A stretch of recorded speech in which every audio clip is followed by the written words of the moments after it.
이제 대표이사를 맡고 있습니다. 저희들이 마스크를 해서 좀 불편하시면 벗고. 아, 네. 감사합니다. 오렌지라는 용어는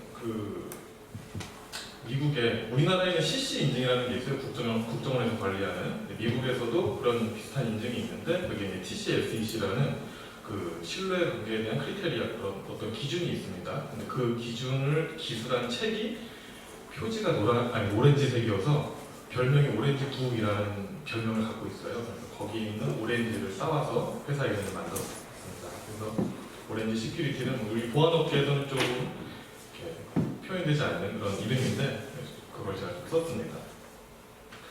오늘 제가 이런 포럼이 있던 그런 요청을 이제 좀 급하게 받아가지고 자료도 기존에 있던 자료들을 활용해가지고 제가 좀 새로 만들었습니다. 그래서 사실 이 시간이 짧기 때문에 제가 많이 요약을 좀 했고 이제 시간 관계상 좀 빨리 넘어갈 수 있는 것들은 넘어가면서 진행을 하겠습니다. 우선 사이버 보안의 이해지만 앞에 접두사로 회사 사이버 보안의 이해 이렇게 이름을 붙였어요. 그리고 제가 같은 이름의 이제 책도 하나 썼습니다. 그래서 저기 중앙동에 있는 모노당 그 사장님하고 같이 출판해가지고 이쪽 업계를 제가 좀 일으켜 보려고 노력을 하고 있습니다. 그리고 개념과 실제. 그래서 사실 개념이라는 것도 잡기가 어렵고 실제로 우리가 뭘 해야 되느냐 이런 것에 대한 어려움이죠. 그것도 어려움이 있습니다. 그래서 제가 그거를 공부하고 정리하다 보니까 책을 쓸 수밖에 없었고 책을 쓰고 났더니 또 여러 가지 기회들이 생겼습니다. 그래서 오늘도 해양대학교 아주 중심에 있는 해양대학교죠. 해양대학교에서도 제가 이렇게 자리에 설 수 있게 된 것 같습니다. 자, 여러분은 사이버 보안 하면은 뭐가 생각나시나요? 저기 오른쪽에 보이는 저 사진이 그 미션 임파서블에 나오는 사진이죠. 해킹하려고 천장 뚫고 들어가가지고 바닥에 안 닿으려고 했던 그 명장면을 기억하실 겁니다. 이런 해킹에 대한 이 명장면이 나오는 것들이 이미 우리 생활에서는 익숙한 그런 용어죠. 해킹 이런 것들이. 그래서 회사 사이버 보안하면은 왠지 해킹하고 밀접한 관련이 있지 않겠느냐. 그래서 단순하게 생각을 하면은 우리가 회사 사이버 보안하면은 배에 대한 해킹을 막으면 되지 않느냐. 이 정도만 생각하실 것 같아요. 그래서 제가 이런 교육을 준비했다고 보시면 되고, 물론 해킹이 아주 중요한 영역을 차지하는 건 맞습니다. 하지만 그런 것들을 이제 방어하고 관리하는 그런 기존 산업들은 어떻게 하고 있는지 그런 것들을 제가 여태까지 경험을 했기 때문에 이 해양 쪽도 회사 업계도 비슷한 형태로 발전하지 않겠느냐 이렇게 본 것입니다. 그래서 오늘 교육은 우선 회사 사이버 보안이란 무엇인가, 그 다음에 그것에 대한 실제 사고 사례가 있었는지 그런 것들을 정리한 전반부, 그 다음에 이제 그런 사이버 리스크를 관리하기 위한 개념적인 게 뭐가 필요한지, 그리고 실제 리스크 평가, 사이버 리스크 평가죠. 평가를 할 때 우리가 어떤 식으로 하는지, 그걸 실제로 했던 결과물들을 제가 캡처를 좀 해왔습니다. 그런 걸 좀 보여드리고 마지막 결론을 드리면서 발표를 마치겠습니다. 네, 아주 그래피컬한 샘플이 있어서 좀 가져왔습니다. 우선 제가 생각하는 회사 사이버 보안의 정의를 말씀을 드릴게요. 컴퓨팅 기술의 도입에 따른 편리한 기능을 안전하게 사용하자. 이게 사이버 보안의 정의고, 그 앞뒤에 부가 설명을 좀 넣습니다. 선박에 적용되는 컴퓨팅 기술. 그 다음에 안전하게 사용하는 거는 이제 선박과 관련된 이해 당사자가 많죠. 이 해운업계는. 그래서 컴퓨팅 기술을 안전하게 사용하기 위한 것이다. 그래서 제가 아까 했던 제 경력 중에서도 IT 감사 이런 사업이 또 있어요. 대기업들은 시스템을 구축을 하고 나서 그걸 또 감사를 해요. 이게 잘 돌아가고 있나 안 돌아가고 있나. 우리가 회계 감사 이런 것처럼 IT 시스템도 감사를 합니다. 그런 것들을 이런 보안하는 우리 같은 사람들이 가서 감사를 해주죠. 제3자의 어떤 객관성을 가지고. 그래서 여기도 지금 태동하는 산업이지만 앞으로 그렇게 발전할 것이다. 그래서 정의를 이렇게 내려놓지 않으면 그렇게 발전할 수가 없을 거예요. 그래서 제가 정의를 한 거는 컴퓨팅 기술 도입이 계속 되고 있죠. 스마트식 써있죠. 스마트화 되고 있고 디지털화 해가지고 궁극적으로는 무인선 이런 것들도 우리가 비판하고 있죠. 그런 기술이 도입이 됐을 때 실제 안전하게 사용할 수 있을 것이냐, 기능이 제대로 돌아가느냐 하고 그 기능이 안전하게 돌아가느냐, 이건 다른 얘기죠. 그래서 열심히 개발자들이 만드는 것하고 우리가 보안하는 사람들이 검증을 하는 것하고는 엄연히 구분이 된다. 그 검증하는 사람들은 어떤 일을 하는 것이냐, 이런 개념이라고 보시면 됩니다. 범위는 중요해서 제가 한 번 더 반복했습니다. 시나리오를 한번 보겠습니다. 이 업계가 어떻게 발전할 것이냐. 이거는 기존 쉽게 말하는 우리 인터넷 뱅킹 쓰는 역사하고 사실 되게 유사해요. 발전된 기술이 뭔가가 나왔어요. 그거를 기업들은 도입하려고 합니다. 왜냐? 비용을 절감하기 위해서 혹은 매출을 올리기 위해서. 그래야지 기업이 성장하고 그 다음에 또 다른 투자를 하면서 계속 발전하는 거죠. 효율적인 운영을 하기 위해서 새로운 기술을 도입을 합니다. 우리 은행들이 옛날에는 객장에 가서 인출을 하고 증권회사 가서 주식을 사고 이랬었는데 지금은 다 컴퓨터 앞에서 하고 모바일로 하죠. 새로운 기술이 도입된 겁니다. 인터넷이라는 기술, 모바일이라는 기술이 도입된 거죠. 그러면서 비용이 절감되죠. 객장 운영비, 객장에 필요한 인건비 다 절약이 됩니다. 이렇게 절약을 해서 우리는 기존보다 똑같은 서비스를 하고 있는데 돈을 더 벌 수 있네. 이러면서 기업들은 더 좋아하죠. 그걸 더 확장하려고 합니다. 그런데 그러다 보면 사고가 나는 거예요. 무슨 사고가 나느냐? 해킹 사고가 납니다. 해커들이 가만히 있지가 않죠. 숫자만 바꾸면 돈이 내 계좌로 들어오는데 해커들이 안 할 이유가 없습니다. 계좌번호 바꾸고 이체되는 금액을 바꾸고 이런 식으로 조작을 할 수가 있어요. 그러면 기업 그것에 대한 손해를 누가 감수하느냐? 기업이 감수하는 거죠. 손실이 발생합니다. 그래서 비용이 절감되는 비용보다 손실되는 금액이 커지면 기업은 그때부터 움직이기 시작하죠. 사고를 예방하기 위한 활동을 시작합니다. 혹은 방치하는 경우도 있죠. 그렇게 하다 보면은 누군가가 나섭니다. 은행 같은 경우는 금융감독원, 이런 감독원, 정부에서 나서거나 우리 해운업계는 IMO 같은 데서 나서는 거죠. 그래서 어떤 규제를 만들자. 이대로는 안 된다. 우리 업계를 지키자. 이런 운동이 일어납니다. 그래서 그런 것들이 좀 표준화의 어떤 시작점이 되고요. 그런 것들이 인증제도 같은 것들로 해서 보안 쪽에서는 ISO의 27001 버전으로 표준 라인죠. 인증 규격이 되어 있습니다. 이것들을 지금 거꾸로 제가 말씀드리면은 우리 모바일로 인터넷 뱅킹 하는 것과 이 역사가 동일해요. 지금 저희들이 쉽게 하고 있는 이런 쇼핑몰 같은 것들도 이런 순서로 쭉 발전을 했고 그것 때문에 사고가 많이 나서 규제가 생겼죠. 우리 키사라고 한국인터넷진흥원 아시죠? 거기서 계속 그런 것들을 모니터링하고 규제를 만들고 있습니다. 그런 것처럼 국가에서는 국정원이 하고 있고 그런 식으로 우리가 어떤 효율을 위한 기술 발전만 가지고는 안전하게 사업을 할 수가 없다. 국가도 마찬가지죠. 그러니까 사업은 알지만 국가 운영에 그런 손해가 발생하게 됩니다. 그래서 기술을 개발하고 기술을 활용하는 측면하고 그 기술을 안전하게 사용하기 위해서 검증하기 위한 영역하고 같이 협업을 해서 발전시켜 나가야 되는 거죠. 그런 상황이 지금 현재 해운업계는 이제 사고가 좀 발생하고 있는 단계까지 좀 와 있는 것 같아요. 그리고 IMO에서도 규제까지라고 보기 좀 힘들죠. 결의서 수준에 뭔가 나왔습니다. 그래서 레커멘드를 한다 이 정도인 거지 뭔가 강제하는 건 안 나와 있고 각 USCG에서 뭔가 강제화되는 것들이 나오는 분위기 이 정도라고 보시면 돼요. 그래서 그런 것들이 계속 쌓이다 보면은 이 시나리오가 좀 완성이 되고 규제도 정형화되고 우리가 해야 될 일도 좀 더 명확해지는 그런 시기가 곧 올 겁니다. 저는 그걸 좀 준비하는 사람이라고 보면 될 것 같고요. 그럼 그걸 준비하려면 이런 두 가지 자세가 있을 것 같아요. 좀 더 능동적인 자세로 대응할 거냐, 수동적으로 할 거냐. 그래서 저는 이제 사업을 하는 사람이다 보니까 많은 선사 고객들을 이제 만나러 다니는데 대부분 오른쪽과 같은 반응이 나옵니다. 우리가 왜 해야 되느냐? 오른쪽에 있죠. 보안 솔루션만 설치하면 되는 거 아니냐?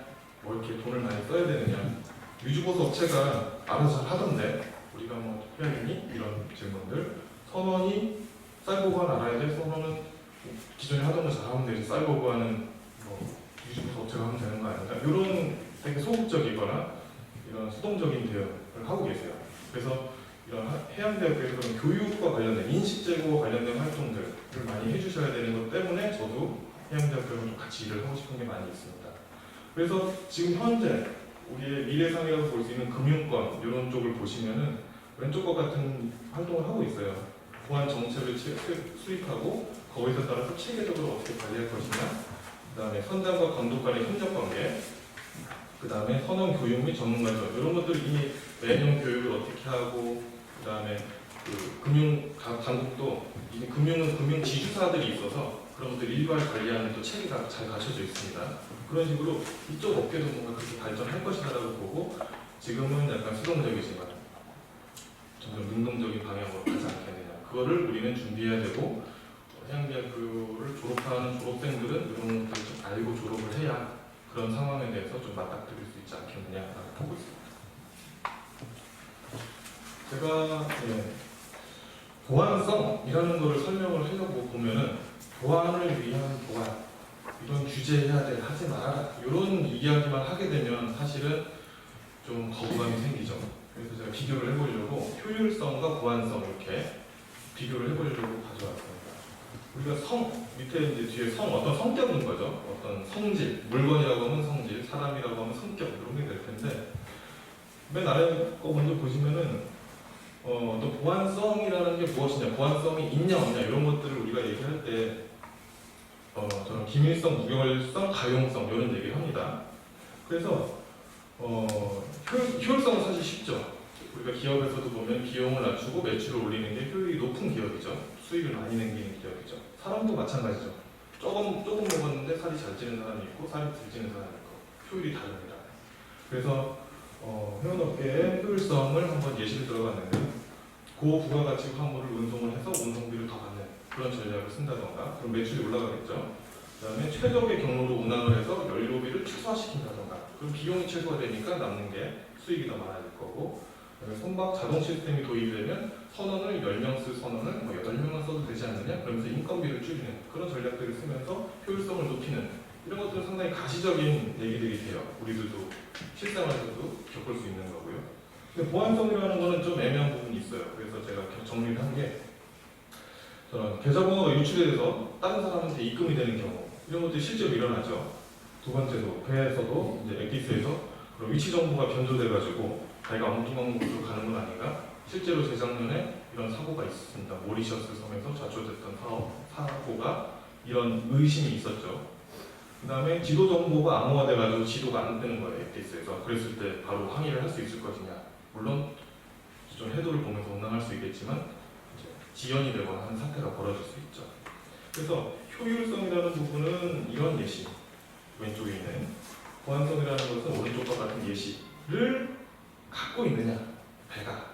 그래서 배가 지금 옛날에는 저는 돛담배였다고 하면 지금은 대형 컨테이너 선들이 나오고 있는데 그런 최신 기술이 적용된 초고효율 선박들이 보안성을 갖는다는 게 도대체 무엇이냐 하는 게 봤을 때 한마디로 정의를 하면은 기밀성이라는 건 어떤 정보가 유출되지 않는 권한을 갖고 있는 사람만 그 정보를 보는 성격이고요. 무결성, 변하지 않는 겁니다. 아까 위에 있던 저는 계좌번호 같은 것들을 좀 바꿔치기 해가지고 그대를 변경시켜서 뭔가 조작을 할 수 있는 배인가? 그런 것들을 못하는 배인가? 그런 성격입니다. 가용성, 어떤 보안 장비를 설치를 했는데 디도스 공격을 받아가지고 무력화되는, 단순하게 무력화만 되는 것이냐, 그런 것들을 잘 지키는 배이냐, 이런 성격을 갖고 있는 배냐 아니냐가 그런 보안성이 있냐 없냐는 한마디의 단어로 이제 정의가 되는 거죠. 제가 더 이해를 시키기 위해서 이 예시를 갖고 왔습니다. 우리가 집에도 보일러가 있고 배에도 보일러가 있고 보일러가 양쪽 다 있더라고요. 그래서 보일러 예시가 제일 좋을 것 같고, 그 다음에 요거는 이제 귀뚜라미 보일러입니다. 우리나라 보일러. 자, 왼쪽을 보시면 이렇게 다이얼로 되어 있어요. 우리가 다이얼, 아날로그 방식이죠. 얼마큼 돌려야지 뭔가 온도가 올라가고 이렇게 되어 있습니다. 중간에 있는 것도 다이얼은 있지만 숫자가 표시되죠. 이 숫자라는 거는 우리가 이제 전문 용어로 이제 디짓이라는 숫자로 표현이 되는 형태. 맨 오른쪽 보시면은 디지털인데 원격에서도 돼요. 앱에다가 깔아가지고 귀뚜라미 앱 깔면은 우리 스마트 홈 그런 얘기 하죠. 집에서 미리 들어가기 전에 집을 따뜻하게 해놓는다든가 이런 것들이 가능해집니다. 그래서 도대체 사이버라는 게 어디서부터 어디까지냐, 이게 정의가 되게 어려워요. 실제 배에 올라가서도 신조선은 사실 신조선도 아직도 마찬가지인 것 같아요. 어디까지 우리가 사이버 보안을 해야 되느냐 말아야 되느냐 되게 애매한 부분이 있는데 제가 정의를 한 겁니다. 왼쪽은 그냥 기계예요. 아날로그 방식. 그 다음에 물리적으로 접근을 해서 뭔가를 돌려야 돼요. 이런 것들은 우리가 기계다. 얘는 사이버는 아직은 아니다. 라고 보고 있는 거고요. 오른쪽 가운데부터가 이제 사이버라고 보는 거죠. 여기에 있는 이 숫자로 표시되는 것들은 디지털 방식이고 근거리에서 모니터링을 할 수 있고 그래서 우리 안방에서 옆에 방 온도를 조절할 수 있죠. 그 정도의 긴 근거리 통제를 할 수 있는 이 정도만 해도 IT까지는 아니지만 OT 기술이 적용된 그런 사이버 자산인 건 맞다 이렇게 보고 있고요. 그 다음에 오른쪽은 명백하게 이제 사이버 영역이 맞습니다. 원격에서 조정할 수도 있고 심지어는 우리가 클라우드라고 하는 영역에다가 뭔가를 올려가지고 앱만 설치하면 바로 뭔가를 할 수 있는 그 정도 수준이 되면 명백한 사이버 영역이다. 이렇게 해서 이런 기준을 가지고 우리가 배에 올라갔을 때 이거 사이버 자산인지 아닌지 구분을 할 때 좀 도움이 될 것 같은 예시를 가져왔습니다.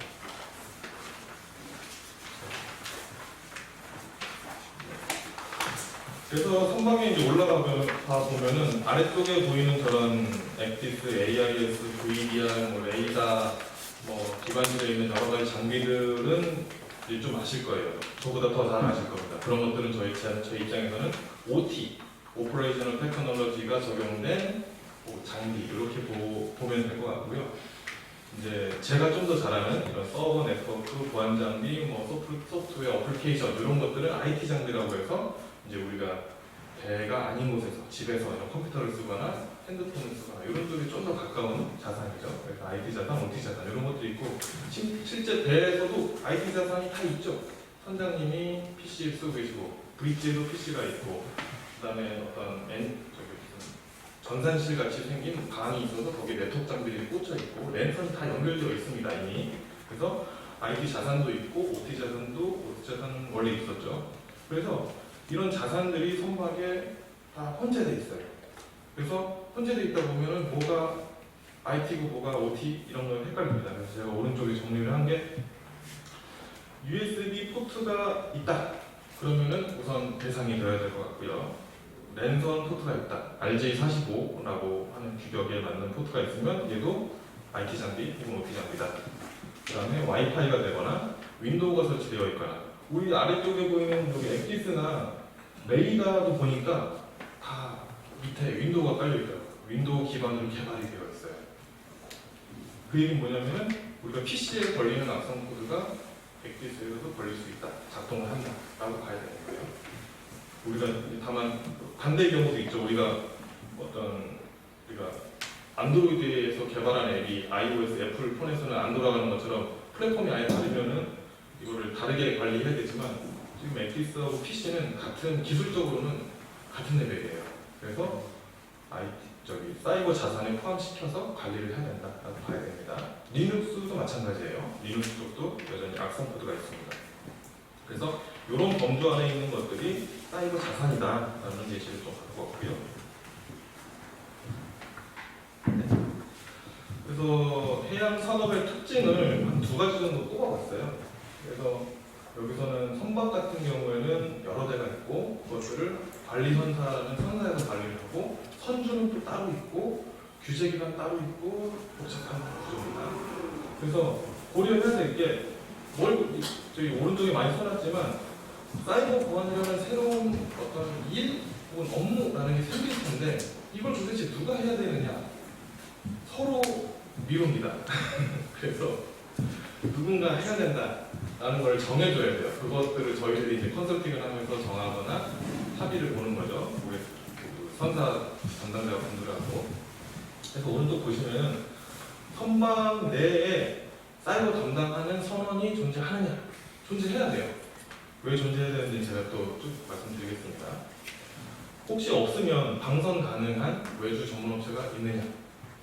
저도 이제 부산에서 이제 여러 이런 IT 업체들을 만나고 있지만 그 IT 업체들은 또 보안에 관련돼서는 잘 모르는 부분이 있더라고요. 그 다음에 선박 사이버 자산에 대한 조사, 그 다음에 네트워크 구성도 작성 이런 것들이 좀 문서화되어야 될 것들이 있는데 그럼 누가 작성할 거냐? 이게랑 같은 얘기입니다.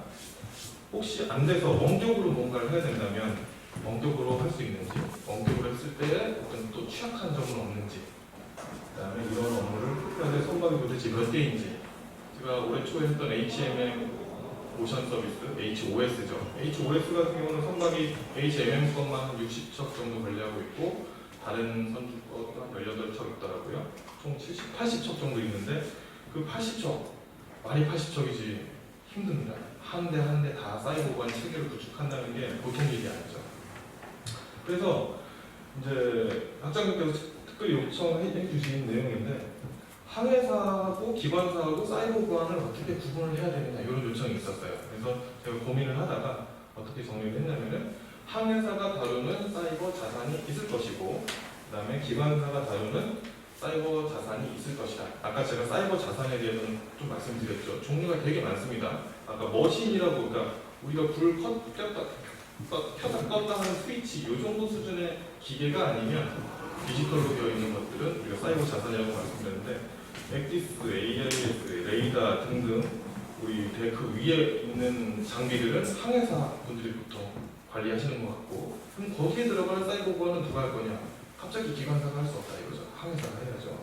그리고 기관사 분들이 다른 기존 메인 엔진부터 해서 발전기, 밸브, 알람 시스템들이 있잖아요. 그런 것들을 우리 항해사가 하는 거는 좀 어렵지 않겠나? 기존에 알던 기계를 다루던 분들이 사이버까지 같이 다뤄줘야 되지 않느냐라는 측면에서 자산을 기준으로 나누면 역할이 좀 명확해지지 않겠느냐 그런 의견을 좀 담아봤습니다. 두 번째로 이제 사이버 사고입니다. 제가 여태까지 새로운 기술이 도입이 되고 선박이 발전을 하고 여러 업계가 이제 얽혀 있다라고 했는데 실제 사고가 일어나느냐 제가 그냥 말로만 하는 거 아니고 이렇게 볼 수도 있어요. 다음 장에 제가 사고 사례들을 빽빽하게 적어놨는데 먼저 이런 것들 보시죠. 선박이라는 걸 가운데 딱 놓고 보는 겁니다.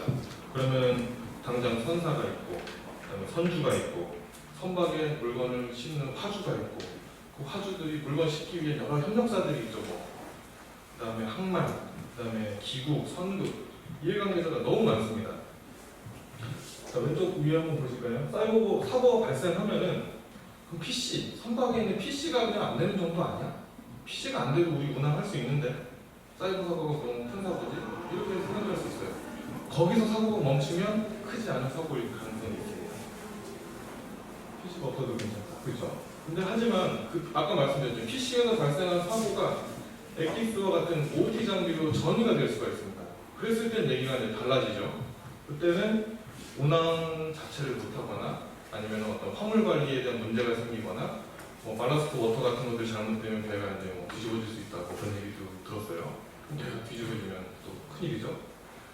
그렇게 실제 인명과 재산의 피해가 일어날 수 있는 사태까지 발전할 수가 있습니다. 그런 것들 실제 사례로 일어났고요. 그래서 실제 사고가 발생하면 피해가 되게 크죠.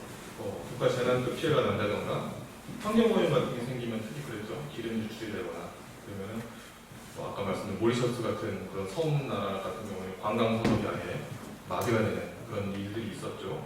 천문학적, 경제적 손실 일어나고 그래서 매출 손실, 선체 손실, 화물 손실, 인명 피해, 환경 오염 등의 사고가 일어나는 것이 이쪽 사고입니다. 되게 큰 사고죠. 그래서 기존에는 PC 정도의 사고 이 정도만 받겠지만 지금은 그런 것들이 OT 쪽으로 던질 가능성이 크고 왜냐? 기술이 더 발전했기 때문에 기술을 발전시키려면 독자적인 플랫폼을 만들기가 너무 어려워요. 기존의 윈도우든 리눅스든 잘 발전된 거에다가 뭘 하나를 딱 올리는 게 되게 저렴하게 발전시킬 수 있는 방법이거든요. 그럼 기존에 쌓아놨던 그런 기술 스택 이런 것들이 안전하느냐? 안전하지 않다는 거죠. 기존에 있던 취약점을 그대로 다 가져오는 겁니다. 그래서 선박에도 사이버 보안이 필요하다라고 봐야 됩니다. 자, 제가 다 적지도 않은 겁니다. 요약한 거예요. 엄청 많습니다. 그것도 대상별로 좀 분리를 했어요. 항구 대상으로는 최근에 콜로니얼 파이프라인 미국 사건 사고였죠. 랜섬웨어 걸려가지고 송유가 기름을 못 보내서 그 근처에 있던 미국인들이 주유소에서 싸움하고 난리가 났습니다. 기름이 없어가지고 이란 샤히드 항에서도 공격받아가지고 항만 시스템 중단됐었고 미국에서도 30시간 정지 사건이 있었고 우리나라에서도 있었습니다. 선박을 또 직접적으로 대상으로 했던 사고도 있었어요. 영국 구축함, 뭐 AIS 스푸핑이라고 하는 거는 뭐 전파 교란이라고 보시면 됩니다. 그다음에 뭐 랜섬웨어, 악성 코드 감염, 사이버 공격해서 뭐 선박이 충돌되기도 하고 이런 사고들이 실제로 있었어요. 선사, 회사를 대상으로 한 거죠. CMA, CJ, 랜섬웨어, 해킹 공격, 우리나라 HMM, K라인도 걸렸었습니다. HMM은 올해 초에 이메일 서버 마비돼가지고 좀 회사 내부 업무가 좀 마비가 됐었어요. 꽤 오랫동안. 언론에는 안 조금 나왔습니다. 그런 식으로 사고는 계속 일어나고 있어요. 이게 일시적일 것이냐? 아니라고 보는 거죠. 저는 더 많이 생길 거라고 보는 겁니다. 왜냐? 더 새로운 기술을 도입하고 있기 때문에. 그래서 더 편리해지고 더 효율적인, 우리 HMM 사무실 가보면은 상황실이라는 걸 구축을 해놨어요. 그래서 상황실에 앉아있으면은 HMM 선단 160척 중에 16척이 신조선으로 들어왔던 배에 그 모니터로 다 확인할 수 있어요. 실제 날씨가 어떤지, 뭐 엔진 상태가 어떤지, CCTV 영상도 들어오고 그런 식으로 구축을 해놨어요. 앞으로는 기술을 더 도입하겠죠. 실제로 상황실에서 조종을 하는 일까지 벌어질 수도 있지 않을까? 그렇게 발전시키고 있습니다. 기술은 계속 발전할 거고, 아까 말씀드렸듯이 취약점은 계속 일어날 수밖에 없다. 그래서 우리는 준비를 해야 된다. 하는 것입니다. 예, 전반부를 쭉 설명을 드렸어요. 그래서 사이버 보안이란 무엇이냐, 사고 사례, 실제 사이버 보안이란 무엇이고 그것이 실제 사고가 일어나는 것까지 좀 말씀을 드렸는데 좀 이해가 많이 되셨는지 모르겠습니다. 뒷부분은 그런 사이버 보안이라는 것을 우리가 어떻게 관리를 해야 되느냐. 제가 처음에 말씀드렸던 해킹이 일어나는 거 해킹만 막으면 되는 거 아닌가. 물론 아이디어만은 아니라는 것을 좀 보여드리는 것입니다. 오른쪽에 있는 화면은 제가 그냥 좀 재미있어서 가지고 왔는데 아래에 보이는 저 URL을 들어가면은 저 사이트가 뭐냐면 해킹하는 것처럼 컴퓨터 화면을 재미있게 만들어주는 겁니다.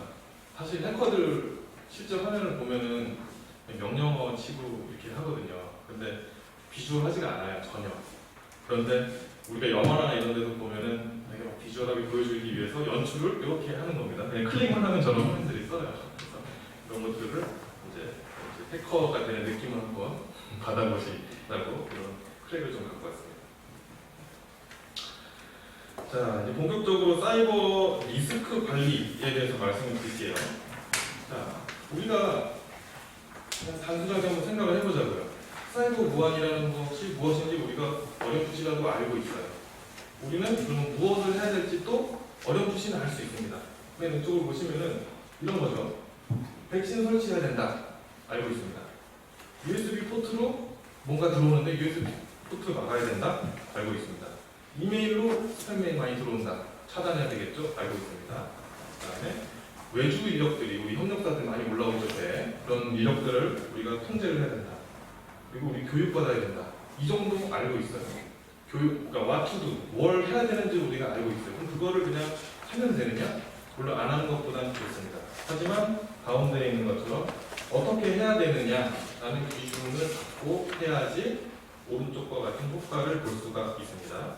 오른쪽 효과를 먼저 보시면은 자원의 효율적 배분입니다. 그 자원이라고 하면 뭐 우리가 다른 데는 자원뿐만 아니라 우리 자신, 인적 자원, 그다음에 시간도 자원이고 돈도 자원이고 다 자원이죠.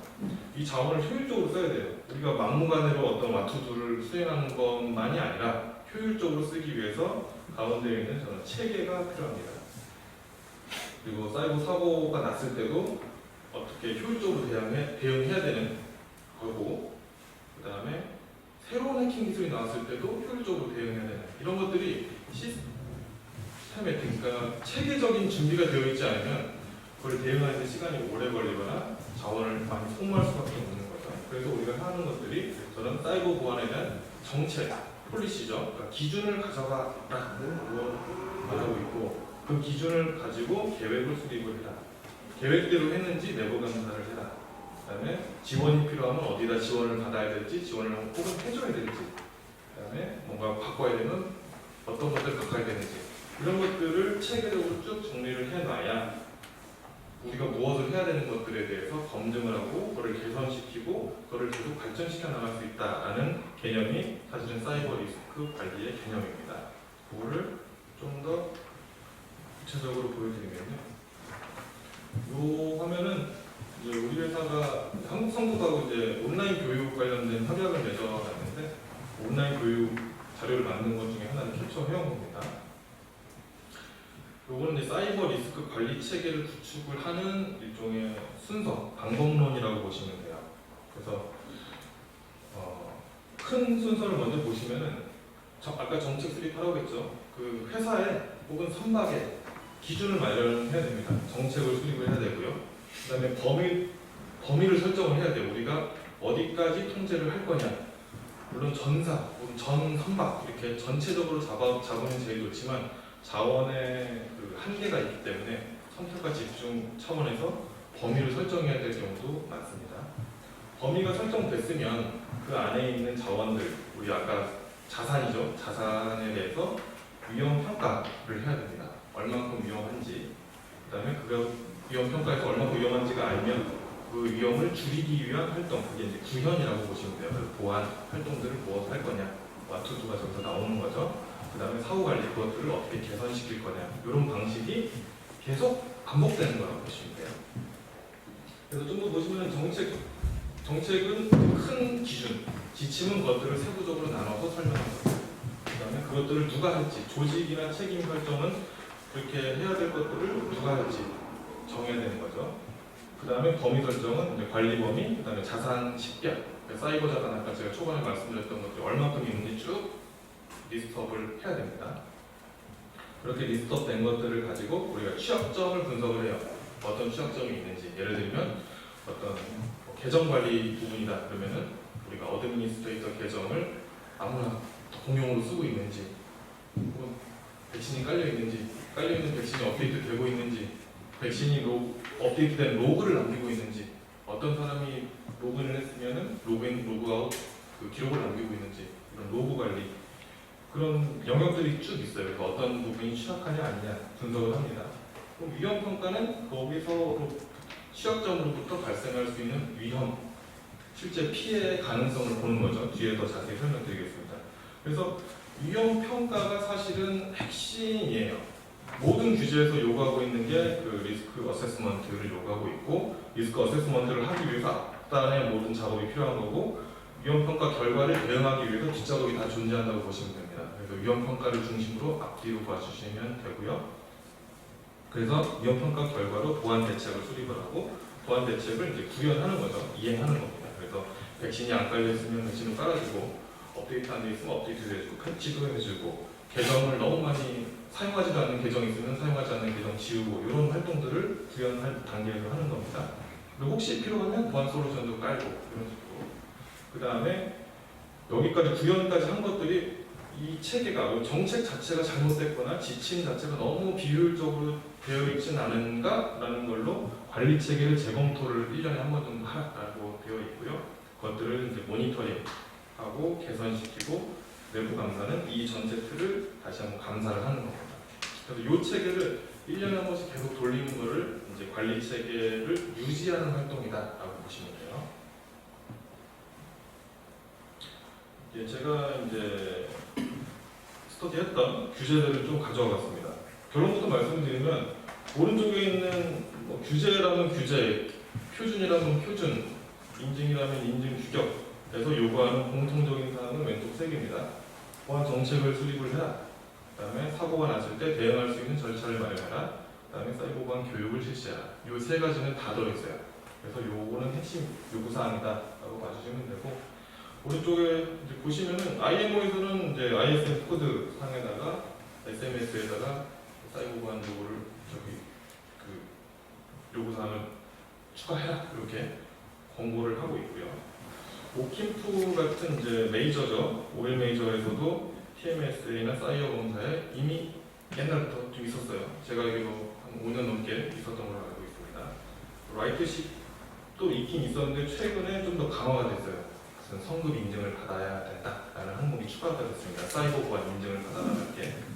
그 다음에 PSC 중에서는 USCG가 이제 다른 데는 뭐 해라라는 것만 있는데 USCG에서는 이제 그게 나왔어요. 이제 벌칙 조항이 나왔습니다. 뭐를 안 지켰을 때 이제 출항을 정지시킬 수 있다라는 문구가 들어갔습니다. 최초로. 그 다음에 기국 검사에서도 이제 마샬 아일랜드나 파나마나 싱가포르에서 그런 법제화, 자국 법이죠. 법제화되는 양상들을 보이고 있는 규제들이 이제 첫 번째 열이라고 보시면 되고, 가이드가 있습니다. 가이드는 규제는 아닌데 규제처럼 작동을 해요. 빔코 IMO에서는 아예 그 결의문 안에 빔코 가이드라인을 따라라 이렇게 써놨고, 그 다음에 ISO 27001을 참조해라 이렇게 아예 명시를 해놨습니다. 그래서 빔코 가이드라인이 있고, 그 다음에 DCSA가 이제 디지털 십 쪽이 여기 컨테이너 십 쪽입니다. 컨테이너 협회에서 만든 게 있고, 에니사라고 유럽 표준인데 여기서는 주로 이제 선박보다는 항구 쪽에 보안을 어떻게 하자 이런 가이드들이 나와 있어요. 우리나라도 항구 쪽에는 좀 있습니다. 그다음에 표준으로는 이제 리스트 미국 표준 그 협회 연구소죠. 거기서 사이버 시큐리티 프레임워크이라는 것들을 기준으로 계속 발전시켜 보고 있는 게 있고, 그다음에 ISO 27001이라는 이제 ISO 그 협회에서 만드는 게 있고 그런 표준들이 있습니다. 그리고 이제 각각 성급 협회에서도 하나씩 다 갖고 있어요. 우리 가까이 있는 한국 성급도 CS 인증이 있고, DMV 뭐 일본, 영국, 미국 다 있습니다. 그래서 그런 아까 제가 맨 처음에 그런 시나리오를 말씀드렸던 것처럼 규제는 규제대로 나오고 있고, 가이드는 가이드로 나오고 있고, 각 성급별로 이런 것들을 인증을 해주겠다는 그런 인증 제도들이 나오고 있어요. 그래서 예를 들어서 성급에서 인증한 사이버 보안 인증을 받은 선박이 있다라고 했을 때 미국 DSCG에서 이제 상호 인증을 해주면 검사가 좀 쉽게 끝난다거나 하는 이점이 있을 수가 있죠. 아직은 뭐 그런 것까지는 발전이 안 됐지만 그런 쪽으로 가지 않겠나 보고 있습니다. 자, 리스크 평가 방법입니다. 이제 여기서부터 약간 실무적인 내용이라서 조금 어려울 수는 있지만 그냥 제가 하는 방법이에요. 제가 실무에서 하는 방법이에요. 뭐 어떤 뭐 학술적인 내용이나 뭐 이런 건 아니고요. 어떤 이론적인 근거가 있거나 그런 건 아닙니다. 제가 업무를 볼 때 이렇게 하는 건데요. 리스크라는 것들은 취약점하고 자산의 중요도 그리고 위협, 스레시입니다. 이런 것들에 대한 조합, 보통 곱하기로 하면은 편해요. 그래서 보시면은 자산 가운데 A가 S의 약자인데 자산이 있고, 우리가 자산 목록을 아까 만든다고 했죠. 자산이 목록이 있고 그 자산이 어떤 취약점을 갖고 있는지 조사합니다. 그럼 그 취약점이 있으면 어떤 위협이 가해질 수 있는지까지 조합이 돼요. 그 경우의 수가 되게 많이 나오겠죠. 그런 것들을 다 곱셈을 수치화시켜서 곱셈을 보면은 결국 리스크라는 것도 숫자가 나오게 됩니다. 다음 장에 제가 예시를 넣었고요. 밑에 예시를 보시면은 자산에서 업무용 시스템 뭐 이렇게 적혀 있지만 뭐 그냥 엑기스처럼 선박 내부 시스템이라고 봐도 됩니다. 거기에 노출된 인터페이스가 있는데 거기에 취약점이 있어요. 그래서 공격자 해커가 어떤 스레시를 가지고 공격을 시도했을 때 그게 그 스레시 적용이 되느냐 안 되느냐에 따라서 침투가 되느냐 안 되느냐, 피해가 일어나느냐 아니냐 이런 시나리오가 되는 거죠. 그래서 경우의 수를 보면은 자산이라는 거는 뭐 우선 있다라는 가정을 해야 될 것 같고요. 둘 중에 하나죠. 취약점이 하나도 없어요. 그러면은 어떠한 스레시 와도 우리가 리스크가 발생하지 않는 그런 이론이고요. 반대로 우리가 엄청 취약한데 스레시 하나도 없어요. 아무도 나를 공격하지 않으면 리스크가 없는 거죠. 이론상으로는 왼쪽 아래 보면 외부의 위협이 없다면 안전하고 내부 자산의 취약점이 없다면 안전하고, 이런 관점으로 리스크를 평가하고 있다는 겁니다. 그거를 아주 간단하게 표현을 했어요. 우리가 이런 걸 다 엑셀로 작업을 하거든요. 수술 만 줄짜리 엑셀에다가 쫙 이렇게 숫자 정형화를 시키는데 왼쪽에는 사이버 자산을 좀 나열을 합니다. 자산만 나열하는 게 아니라 우리가 보는 거는 자산의 중요도를 체크하려고 나열을 하는 거예요. 그래서 우리 3개 척도로 한다고 하면은 엑기스는 3, 제일 중요한 거. 그다음에 프로 와이파이는 제일 안 중요한 거. 그래서 3, 2 이렇게 넘버링을 합니다. 각 자산별로 취약점이 뭐뭐가 있는지 조사를 해요. USB 포트가 개방이 되어 있다라는 취약점이 있다라고 가정을 하고, 거기에 비인가자가 악성 코드를 감염시킬 수 있다는 위협이 가해질 수 있다면 리스크는 어느 정도냐? 9다. 그 9가 이제 어떻게 보면 최대값이라고 보면 될 것 같고요. 크루 와이파이 같은 경우는 통신 암호화 안 되어 있는데 연안에 접속하면은 연안 외부자가 붙을 수 있지 않느냐라는 위협이 있을 수 있죠. 하지만 뭐 연안에 접속하는 게 많지 않다라고 하면은 리스크가 줄어드는 이런 형태로 우리가 리스크를 저렇게 정량하고 쭉 정리를 합니다.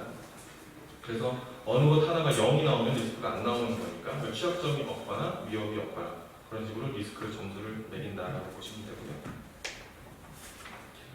여기서부터 이제 샘플들을 갖고 온 건데요.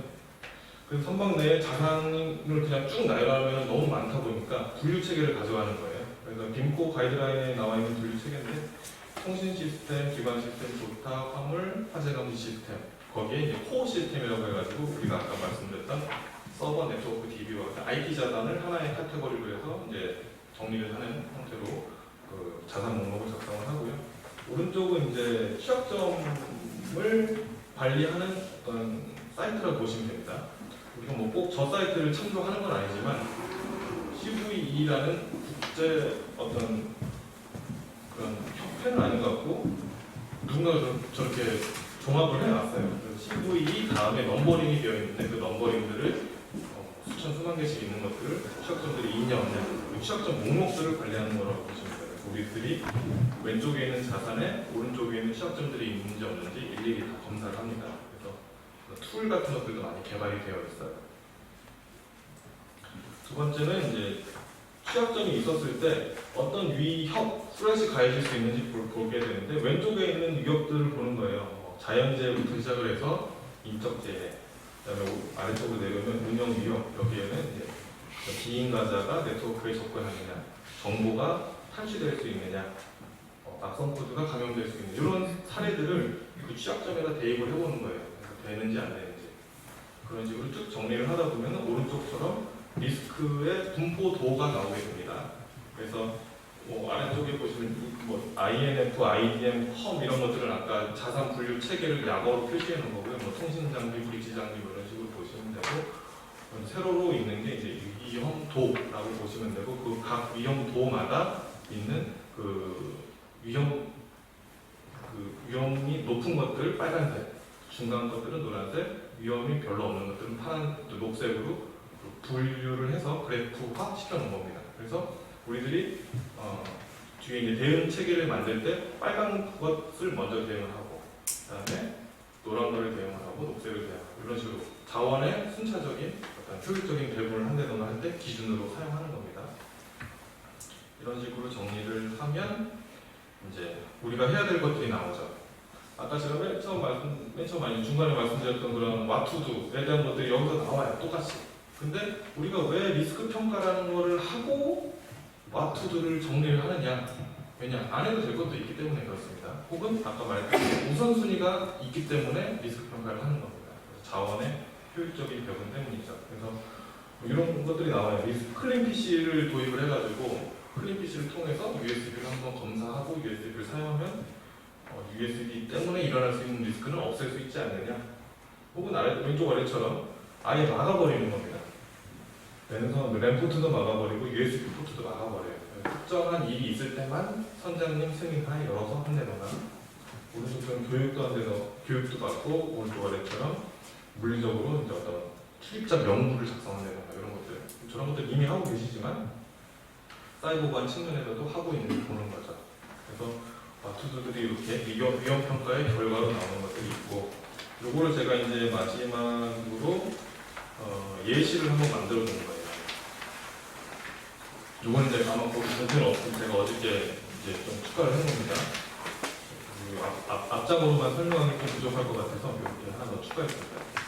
자, 리스크 평가를 했어요. 그럼 리스크 평가를 하면 우리가 취약점이 뭔지가 나오고 그 취약점 때문에 발생할 수 있는 리스크가 뭔지 나오죠. 그래서 예를 들면 취약점은 브릿지에 위치한 에피스에 USB 포트가 개방이 되어 있다라는 취약점이 있을 수 있어요. 그러면 그렇게 오픈된 USB 포트에 어떤 리스크가 가해질 수 있느냐 두 가지 정도 본 겁니다. 비인가자가 들어와서 USB를 꽂았는데 지도 데이터가 변경됐다. 두 번째 리스크는 비인가자가 거기다가 랜섬웨어를 배포시켜가지고 뭔가 감염을 시켜줬다. 두 가지가 가능하다고 했을 때 우리가 대책을 마련할 수 있는 거죠. 첫 번째는 USB 포트를 사용하기 전에 이제 선장님의 승인을 받아서 해라라는 절차를 만들어두는 거예요. 그 절차를 지키지 않으면 어떤 페널티를 준다거나 하는 절차상의 방법. 이걸 관리적 보안이라고 우리가 얘기를 하고요. 그 다음에 엑기스 포트마다 아까 블락하고 보셨죠? 다 막아놓는 겁니다. 다 막아놓고 아무도 못 사용하게 하고 뭐 1항사만 사용하게 한다던가 하는 식으로 1항사만 그 블락커를 풀 수 있는 릴리즈를 갖고 있는 식으로 물리적으로 막아버리는 방법이 있고, 세 번째는 기술적인 거죠. 이제 엑기스에다가 뭐 예를 들면 PC 같은 경우에는 매체지어 솔루션을 깔면 되는데 엑기스에는 그런 게 어려우니까 어떤 패치를 통해서 그 USB 포트를 작동하지 않게 USB 포트를 꽂아도 인식하지 못하게 패치를 해버리면 어떨까? 이런 식의 대응 방안이 나올 수가 있어요. 그래서 관리적인 방법, 물리적인 방법, 기술적인 방법 모두 사용할 수 있고 선택적으로 사용할 수도 있고 다 사용할 수도 있습니다. 그래서 그러다 보면 그것들을 누가 해야 될 건지가 나오는 거죠. 그래서 아까 제가 맨 처음에 어떤 조직이나 어떤 이런 일들을 누가 해야 되는, 1항사가 해야 되느냐, 기관사가 해야 되느냐, 서로 미루고 선사해서 해줘야 되는 거 아니냐, 협력사가 올라와서 해줘야 되는, 서로 미루는 단계가 현 단계고, 그런 것들이 좀 정리가 되면 저희가 이제 가이드를 드리는 거는 선장님이 이제 최고 책임자를 맡아주시고, 그다음에 1항사나 2항사가 담당, 사이버 보안 담당을 맡아주셔서 이런 것들을 관리를 해 주십사라고 가이드를 드립니다. 그래서 취약점은 여러 개 나올 수 있지만 방법은 관리적인 방법, 물리적인 방법, 기술적인 방법이 나올 수 있고, 이게 서로 나중에 또 겹칩니다. 이게 여러 가지 취약점들이 다 각각 대책이 나오는 게 아니에요. 서로 하다 보면 겹칩니다. 겹치는 것들이 있고 하다 보면 방법이 무작정 많이 나오지만은 않아요. 그거를 이제 정기적으로 점검하는 거죠. 한 번 하고 끝이 아니라 계속 우리가 굳이 이런 사이버 보안이 아니더라도 이 뭐 우리가 순찰 활동을 한다던가 뭐 해적이 왔을 때 순찰 활동을 한다던가 이런 것들도 정기적으로 계속 그런 활동을 하는 것처럼 사이버 보안도 정기적으로 계속 해야 돼요. 그렇기 때문에 어떤 역할을 누군가에게 부여를 해야 되고 그 역할을 잘하고 있는지 누군가가 감사를 해야 되고 이런 식의 역할 배분이 이루어져야 되는 거죠. 그래서 이런 개념이 없으면은 이제 체계적으로 유지하기가 어렵게 되는 거라고 보시면 되고, 우리 향대학교 졸업생들은 이런 개념을 갖고 졸업을 하시면 선사에서는 아마 제가 좀 더 이제 작업을 좀 해놓겠습니다. 그래서 선사에서는 그런 직군들이 만들어지고 그런 인력들을 채용을 하고 이런 식의 이제 일이 일어날 수 있도록 제가 노력을 하고 학교에서도 아마 그런 일들을 같이 하게 될 것 같습니다. 마지막 말씀은 이제 여태까지 말씀드렸던 걸 종합하는 겁니다. 신기술이 도입이 되고 그러다 보니까 사고가 늘어나고, 그리고 그 사고를 막기 위해서 혹은 방어하기 위해서 규제는 계속 늘어날 수밖에 없다. 이거는 이미 정해진 트렌드다라고 보고 있습니다. 이미 정해진 미래예요. 우리는 미래를 알고 있어요. 그러다 보면 준비를 해야 되지 않겠느냐는 겁니다. 그래서 가장 먼저 보고 있는 건 인식 제고입니다. 인식 제고는 생각이 바뀌는 거죠. 사이버 보안이 별게 아닌 게 아니라 중요한 거다. 이렇게 인식이 바뀌는 거. 인식을 바뀌려면 뭐 사람은 어떤 교육을 통하거나 어떤 경험을 해야지 인식이 바뀌죠. 그런 인식 변화를 해보자라는 게 첫 번째 포인트고, 두 번째는 만약에 그런 일들이 닥쳤을 때 우선 뭐 급하게 할 수 있지만 이거는 체계적으로 관리를 하자. 그래야지 우리가 지속 가능한 사이버 보안을 유지할 수 있고, 궁극적으로는 우리가 바라는 건 무엇이냐, 새로운 기술이 도입된 그 신기술이 안전하게 운영이 되게 하는 게 우리의 목적인 거죠. 보안을 하려는 게 목적이 아니고, 보안은 원래 우리가 업무적으로 하려고 했던 목적을 달성하는 거, 또 효율적인 성과를 만들고 운영하고 기업이 더 많은 수익을 창출하고 하는 게 원래 목적이죠. 그거를 우리가 도와줘야 돼요. 여기까지가 제가 이제 만든 자료를 보시면 되고요. 혹시 질문 사항들이 있으면 제가 답변을 드리도록 하겠습니다.